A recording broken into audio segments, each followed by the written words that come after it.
NDAA was bad, National Defense Authorization Act of last week was bad, if you thought that that was hardcore, the secret arrest of Americans, the end of posse comitatus, military on the streets, the whole world a battlefield, if you thought all the announcements that they want to take your pension funds and put them into government control was bad, if you thought any of this MF Global stuff was bad, this new piece of intel that came in today that we researched all day and then put an article out just an hour or so ago on or less, if you think that all of that was crazy, this little piece was a crystallizer, was a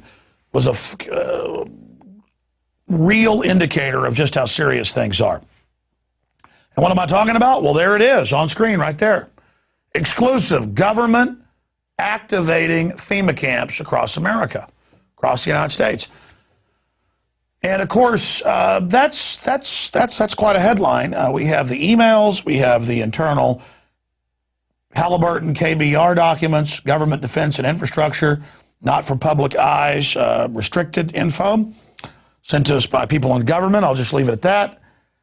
And it's got the 5 regions for the FEMA camps, and it talks about barricades and barbed wire and armed guards. And it says that they've built the camps and that now they need to get ready to staff them, and that they need to be ready within a 72-hour period for the guards and the people in the canteen with the food and the launderers and just the whole 9 yards.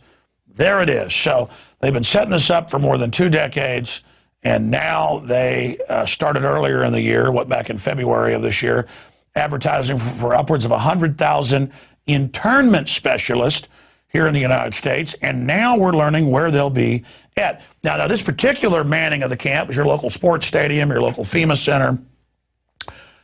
These are 300-person camps to 1,000-person camps where they then interrogate you and go over things, and then you're sent off to the 1 million-man camps that we're going to be breaking down. But I tell you what, I did a whole report on this. Oh, thank you, Marcos. Appreciate that water. I've done a whole report on this that's coming up. But I suggest that you do what anybody with common sense, and of course our listeners, I think I have a little extra common sense, I would call your friends and family right now. And I would tell them to mosey on over to Infowars.com so they can see this information. And I would tell them to get this information because it's a lengthy article that Kurt Nimmo and I put together this afternoon. It goes over all of it. And it's got links to films and congressional hearings and admissions of all of this. And so I want to challenge everybody to call their friends and their families now and realize that the new economy is to put tens of millions of people, we already have the biggest prison population in the world, in this archipelago, this giant chain of facilities all over the country. Because it's all there. All the government documents, all the government admissions, a civilian inmate labor camp program run by the Army, where they're at, all the details down to how they're going to break the families up and where the children go and the forced inoculations and everything. The executive orders, the legislation, the congressional hearings. But I tell you, Glenn Beck used to giggle and laugh a couple years ago. He really enjoyed that. Where for over a month he built it up that I think FEMA camps are real. We've done an investigation and we're going to expose it on this date. Then the date would come and he's, oh, I'm sorry, we're not ready, but it's bad what we're finding. And then a day later, after saying, oh, we have Popular Mechanics, the yellow journalism specialist of the famous family of yellow journalism that wrote the book on it. They made a movie about it with Orson Welles, Citizen Kane. And they came out and they said that, oh, I did research, none of it's true, it's all fake. And they said, look at this website, it's a photo of a North Korean prison, doesn't exist here. And look at this website, You know, they say that this train station is a FEMA camp. And I had even predicted a few days before that they would go with that straw man attack because I'd sent them all the information. I could see what they were doing. And this is the military-industrial complex absorbing America and basically declaring a police state and reinstituting a form of slavery. They ship drugs in, they make laws where if you use the product that they ship in, you go to prison. And you work for 25 cents an hour, and the good old boys get on talk radio and say, good, make prisoners work. But did you ever think it's taxpayer paid for, the profits are privatized off of slave labor, you got 4 million plus people working in slave labor, and they work for below, on average, 25 cents an hour? What's that going to do to your wages? You think China's driving down your wages? You think Mexico? You think India? You think Paraguay is driving down your wages? At least there, it's pretty much a prison, but the families are getting something.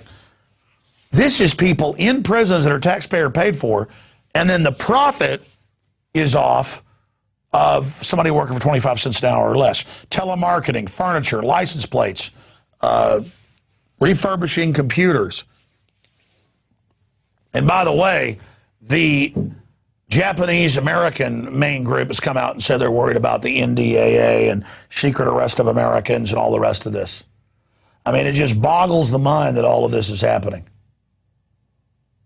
And then on the heels of the NDAA, they've built the camps, they've admitted the camps are going in, and now they want the personnel to man them. And they say you've got to be signed up starting next year in February, and you've got to be ready from them on out. You're given a basic contract to be standing by to man the camps. So they're paying groups now to man the camps. I mean, let me think. They've been building the camps for decades. They've been keeping them quiet, but they're on old military bases and private facilities. That's admitted now in the Emergency Centers Establishment Act. It documents that our analysis was spot on. It's exactly what we had seen them building and constructing, but we were only piecing it together and reverse engineering it. It confirmed it all and more. In fact, it stunned me how accurate we were with the pieces we had. But now all the pieces are in the jigsaw puzzle. And so these things are in place. They build a bunch of them, small ones, medium ones, huge 1 million person camps. I mean, that's a big city. That's a camp the size of Austin, Texas. I mean, my God. And it talks about the civilian inmate labor camp. It says you're going to work in these. And I've heard Michael Savage years ago say, we're going to make these people that are in the camps work. We're not going to pay for you. No, I know you're going to work for nothing and then displace everybody else's jobs. I mean, I guess the slave camps that Walmart and others have bought their goods from in China, they're just going to move them here now. And, of course, who cares if the Constitution says all this is wrong? They have basically thrown that down the toilet. Makes the crimes of Nixon look like something a choir boy would do. So Rex 84 is in place. All of this has happened. All of this has been done. And I am live here at 7:32 Central, 8:32 Eastern, reporting to you live right now, asking you to call your friends and family and to have them go to Infowars.com. Project overview and anticipated project requirements, lining the people up to now man the camps, right as the world economy collapses by design, right as the New World Order banking system is announced, right as the sovereignty is butchered, right as they get rid of posse comitatus, right as they tell you they're going to arrest you, right as it comes out that they're calling mainline protesters terrorists and telling cops this, right as this treason is trotted out in everybody's face, exclusive government activating FEMA camps across America. It's one thing to build them. I saw a couple years ago where they were taking and refurbishing the old Japanese camps for use. That was in Associated Press. I mean, this is so chilling. And then you see people like Colbert making fun of this, and I mean, you know, that's coming up later in the show we taped. It's just so sad this has to happen. I mean, this is not going to be good for 99.9% of us. This is not good for our society. The globalists have a philosophy of eugenics and post-industrial world and shutdown of the economy. And you look at what happened to the Japanese, where they took, many of them owned companies and shipping companies and fishing companies and big farms, very hardworking people in the free market system. Some of them were millionaires in the 1940s, which is like being worth hundreds of millions today. And they just took their stuff, raped their women in many cases. And their sons still, though, to prove themselves, went and joined the U.S. military and went and fought and died valiantly in the European theater.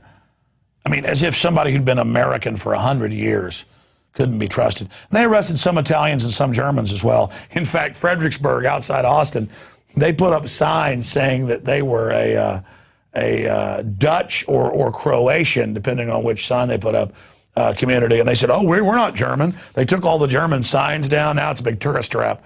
And, you know, ran around saying, hey, don't come after us. We're not German.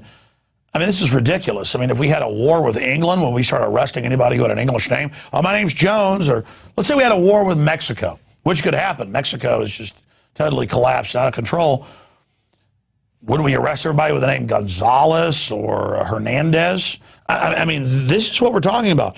And then you get the internal documents, and they are saying they're going to go after people who are constitutionalists, people who actually understand what's going on. I mean, remember, Fox News and Glenn Beck said there were no FEMA camps when it was in the Wall Street Journal before it got bought by Rupert Murdoch. I mean, this is the type of stuff that we're facing. Again, I shot it like an hour and 45 minutes. There were a few screw-ups, a few graphics that went haywire. It's an incredible transmission tonight.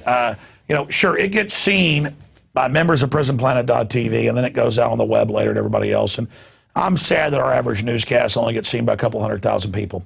And in over a week, a few million watch the show. But, you know, my show started small on Access TV. The radio reaches 3 million a day now. But it's just, this is powerful stuff. This needs to be seen. But the number one thing, I mean, I'm exhausted, but I can't wait to get on the radio tomorrow and cover this article, because the greatest thing of my 17 years of busting my hind end for a great cause of liberty, it's been an honor, not a hindrance, is that now we've built enough of a platform that when we hit it hard, and when you hit it hard, and when we get the information out on Twitter, Facebook, and the globalist weapon systems using it against them, and on your email and on other talk radio shows, that we're able now every week, at least, used to be every few months, now it's every week, every day, to punch through the Berlin Wall of disinformation and to force a debate and a discussion about what's really happening. And we are getting numbers from police that call us and send us information that now 40, 50, 60% of their departments are waking up. Because I and Ron Paul and others were willing to go out and talk about FEMA camps and military on the streets and stuff that sounded crazy, now as it's happening, people are like, whoa, you're not a tinfoil hat wearer, you are Nostradamus. This is coming true. In fact, I had an Army officer call me last week, and he said, I was known as, his name is Bruce, you know, I was known as a tinfoil Bruce. Now I'm known as Bruce Adamus. And that's the same experience, because who cares if idiots laugh at you who are uninformed? I mean, that's like coming in and your 2-year-old's pouring the cereal on their head, and you tell them, don't do that, it makes a mess. The 2-year-old laughs at you. You don't get mad at the 2-year-old pouring cereal on their head. You realize it's a 2-year-old. And so you're like, governments using the military, bad. Mega banks creating false currency and signing you onto the debt, bad. And the public's like, no, like a child at you. Feel sorry for them. Plant the seed dozens of times with them laughing. This is how we're going to beat the globalist. I mean, it's not even a debate. Who cares if some poor person who's ignorant laughs at you? It'd be like if you pulled up to some, you know, autistic person's house and you said your house is on fire and they went, ugh, and ran past you. So what? You call the fire department. You saved them. They don't know. Don't take it personally.